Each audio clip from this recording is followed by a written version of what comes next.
हठीला भक्त केवट कह रहा है प्रभु श्री राम से, कहे तुम्हार मर्म मैं जाना। हे राघवेंद्र सरकार, मैं आपका मर्म जानता हूं। अब प्रश्न ये उठता है कि वास्तव में केवट क्या सत्य कह रहे थे? क्या कोई भगवान राम का मर्म जान सकता है? वाल्मीकि जी ने इसका उत्तर आगे दिया है। सोई जाने जेहि देहु जनाई, जानत तुम ही होई जाई। हे प्रभु, वही आपके मन को जान सकता है जिस पर आपकी कृपा हो जाए। तो आपकी कृपा के कारण वो जान सकता है आपके मन को, लेकिन कोई ऐसे पुरुषार्थ के कारण जानना चाहे तो फिर संभव नहीं है। सोई जाने जेहि देव जनाई, अजानत तुम्हें हो जाई। और केवट कह रहे हैं, मैं आपके मन को जानता हूं।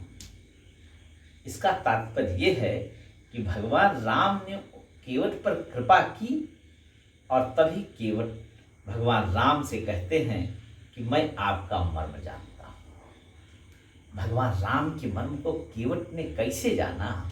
क्योंकि बिना संत की कृपा के भगवान राम का मर्म जाना नहीं जा सकता। क्योंकि भगवान जब भी कृपा करते हैं तो वो संत से मिला देते हैं, और संत से मिलाने पर क्या होता है?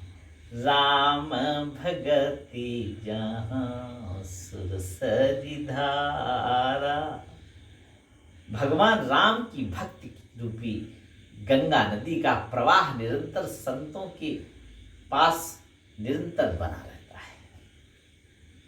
संत से मिलने पर सत्संग होता है और वहां पर भक्ति माता प्रवाहित होती है, और जो संतों के सन्निकट आ जाता है, संत की कृपा प्राप्त हो जाती है, वो उस भक्ति माता में अवगाहन करता है। राम भक्ति जहां सुरसरी धारा। और केवट को कब ऐसा अवसर मिला कि भगवान राम ने कृपा की हो और संत कोई मिला? संत मिलने से पहले कोई अपने आप भगवान राम के स्वरूप को जान जाए, भगवान राम के मन को जान जाए, ये संभव नहीं। पहले भगवान कृपा करते हैं, तब संत मिलते हैं।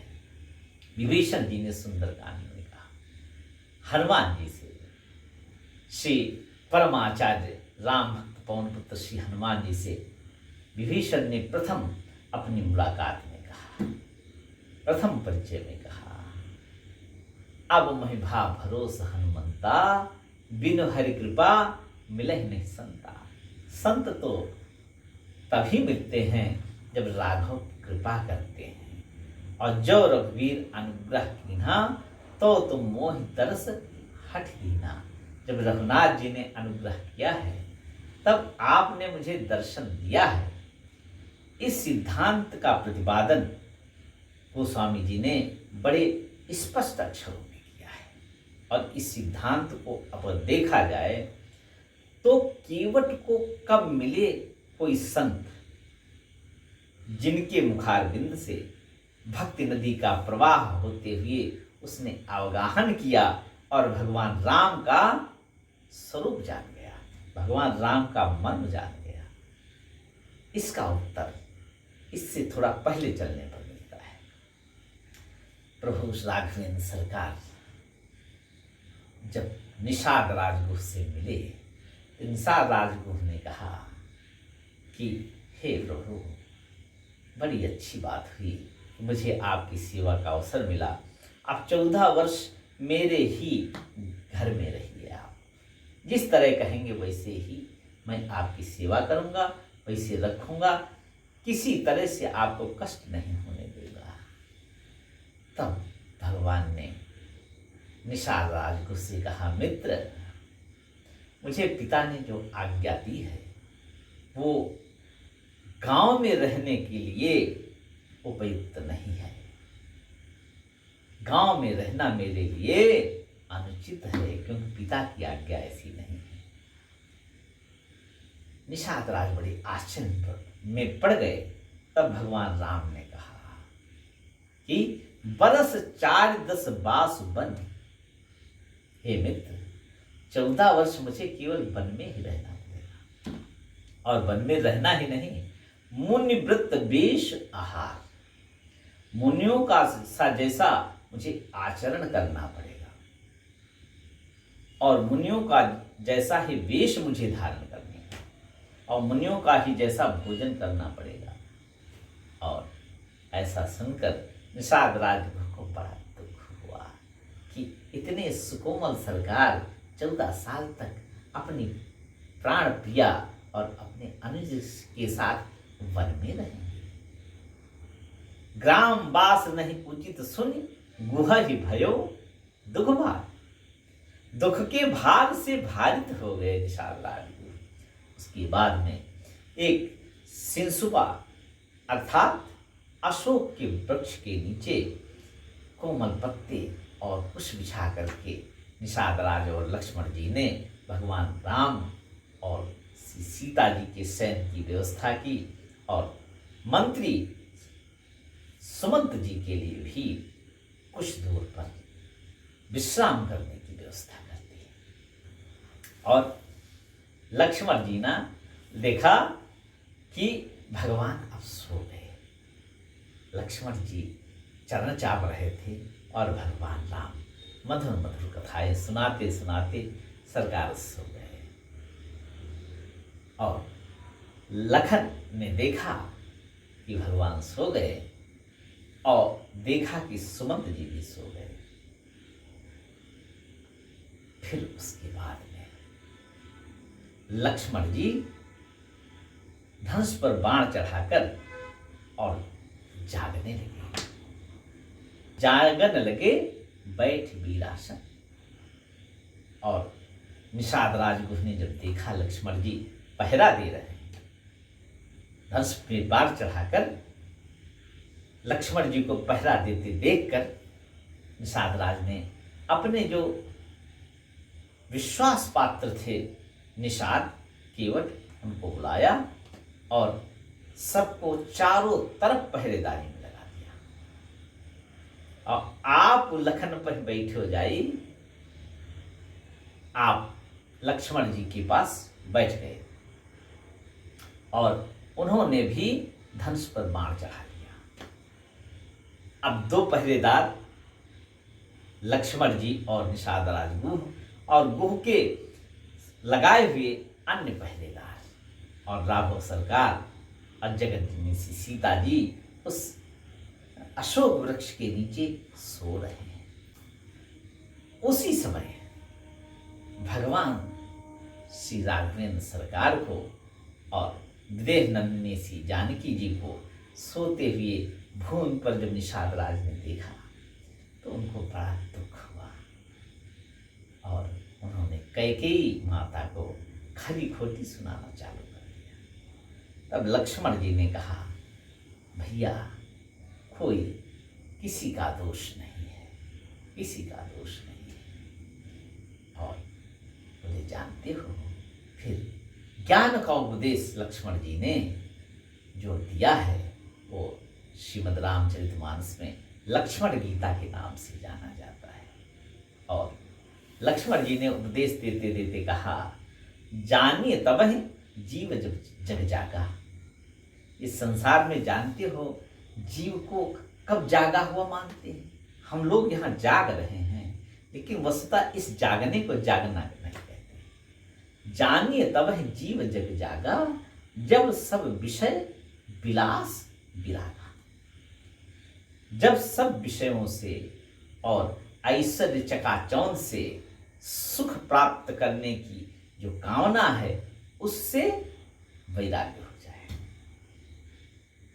और ये कब होगा? होई विवेक। जब विवेक की आंखें खुलेंगी तो मोह भ्रम भागा। जब वस्तुतः ये लगने लगेगा कि मेरा जीवन लेने का उद्देश्य तो परमात्मा के चरणों में प्रीति प्राप्त हो जाए, सबकर भल रघुपति पद प्रेमा, तेह बिन को न पावे क्षमा। तब जीव समझता है अब मुझे परमार्थ पथ पर चलना चाहिए। जानिए तब है जीव जग जागा, जब सब विषय विलास विरागा। होई विवेक मोह भ्रम भागा, और इसके बाद में तब रघुनाथ चरण अनुरागा। और लक्ष्मण जी ने निषाद राजगुरु से कहा, हे मित्र, परम पुरुषार्थ जीवन का जानते क्या है? निषाद राजगुरु बड़े ध्यान से पूरा मनोयोग लगा करके लक्ष्मण जी के उपदेश को सुन रहे हैं। और लक्ष्मण जी ने कहा, हे मित्र, परम पुरुषार्थ तो यही है कि मन कर्म और वचन से श्री रघुनाथ जी के चरणों का प्रेम प्राप्त हो जाए। मन कर्म वचन राम पद ने।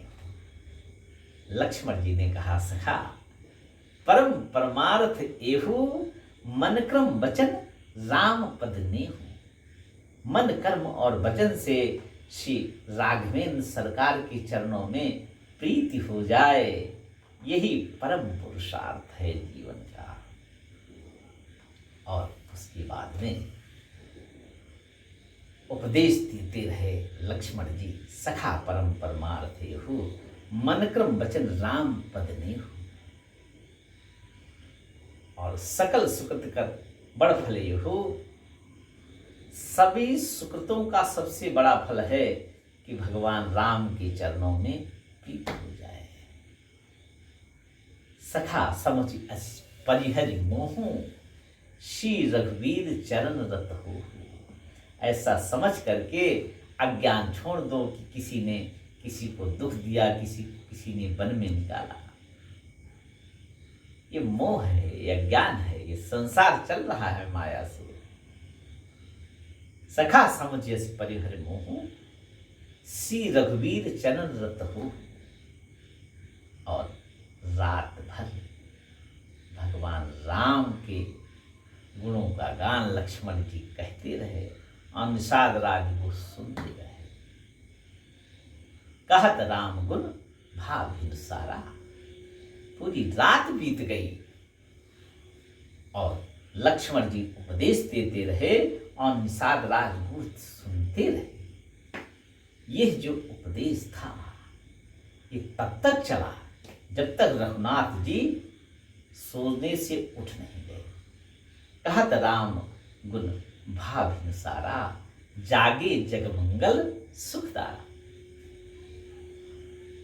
सुख के जो निधान है, जो करुणा निधान है, जागे जगमंगल, जो जगत का मंगल करने वाले हैं, जिनका नाम जगत के मंगलों को मंगल करने वाला है।